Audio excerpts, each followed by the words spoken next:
મારું નામ કાર્તિક સંતોષબેન ચંદુભાઈ છે. ટીઆરપી ગેમ ઝોનમાં જે હોમાઈ ગયા એ આશાબેન કાંતરના બેન છું, મોટી બેન.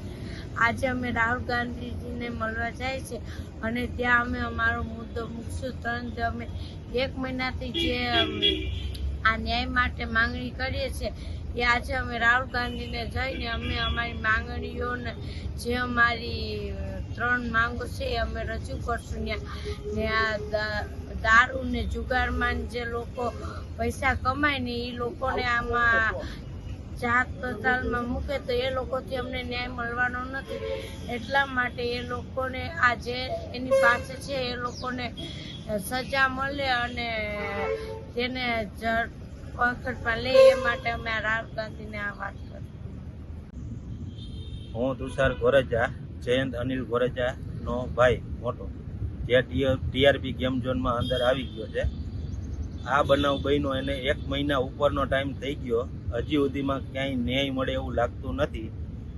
અત્યાર સુધીમાં આટલા ટાઈમમાં ભાજપના કોઈ પણ નેતા, કોર્પોરેટરથી માંડીને સાંસદ લગીમાં કોઈ પણ હજી સુધીમાં અમારી પાસે આશ્વાસન દેવા કે તમારે શું કાંઈ કામ છે અમારા જેવું એ બાબતે કોઈ આવ્યું નથી હજી સુધીમાં. અને આ વસ્તુ હાટું અમારે 3 દિવસના ઉપવાસ કરવા પડે, રોડ ઉપર પત્રિકા ખરાબ ઉપર અમારે દેવા નીકળવી પડે. તોય છતાં એવું લાગે છે કે આમાં ન્યાય મળવામાં થોડીક અઘરું પડે એવું. અત્યાર લગીમાં કોઈ એવું વસ્તુ લાગતું નથી. જ્યારે રાહુલ ગાંધીએ વિડીયો કોલમાં વાત કરી ત્યારે રાહુલ ગાંધીએ અમને આશ્વાસન આપ્યું હતું અને કીધું કે જ્યારે હું ગુજરાતમાં આવીશ ત્યારે હું તમને રૂબરૂ મળીશ. એ જ આવતીકાલે એ અમદાવાદમાં આવવાના છે. કાલે એને રૂબરૂ મળીને ચર્ચા કરશે અને રાહુલ ગાંધીએ બાંયધરી આપી છે કે લોકસભામાં હું આ મુદ્દો ઉપાડીશ અને ન્યાય અપાવીશ. બોલો. અમારી માંગ છે કે ભાઈ અમારો છોકરો અગ્નિકાંડમાં હોમાઈ ગયો છે, બરોબર. અમારે એવું છે કે ભાઈ અમને આ જે વસ્તુની માંગ મળે, અમને જે વસ્તુ આપીને અમને આનો ચુકાદો લાવે કે અમારે જે વસ્તુ છે એ આજે ભાઈને મળવા જાય છે સાહેબને, બરોબર. તો એ અમારું કાર્ય સફળ થાય, બરોબર. અને જેમ બને એમ આનું કામ વહેલા ઉપાડે અને જેમ બને એમ અમને જેમ બને એમ અમને આનો ચુકાદો આપે, બરોબર. સાહેબને મળવાનું છે કે અમારી વિનંતી છે કે ભાઈ એટલું અમારે ધ્યાન દો અને અમારી માથે મહેરબાની કરો.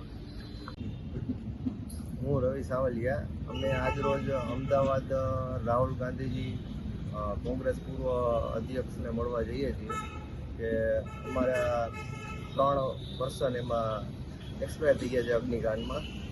એના માટે અમે અમારી માંગ એ છે કે ભાઈ અમને ન્યાય મળે એ વાતને લઈને અમે રાહુલ ગાંધીને મળવા જઈ રહ્યા છીએ અને અમારી વાતને રાહુલ ગાંધી સંસદમાં ઉઠાવે અને અમને ન્યાય મળે એવી અમે આશા રાખીએ.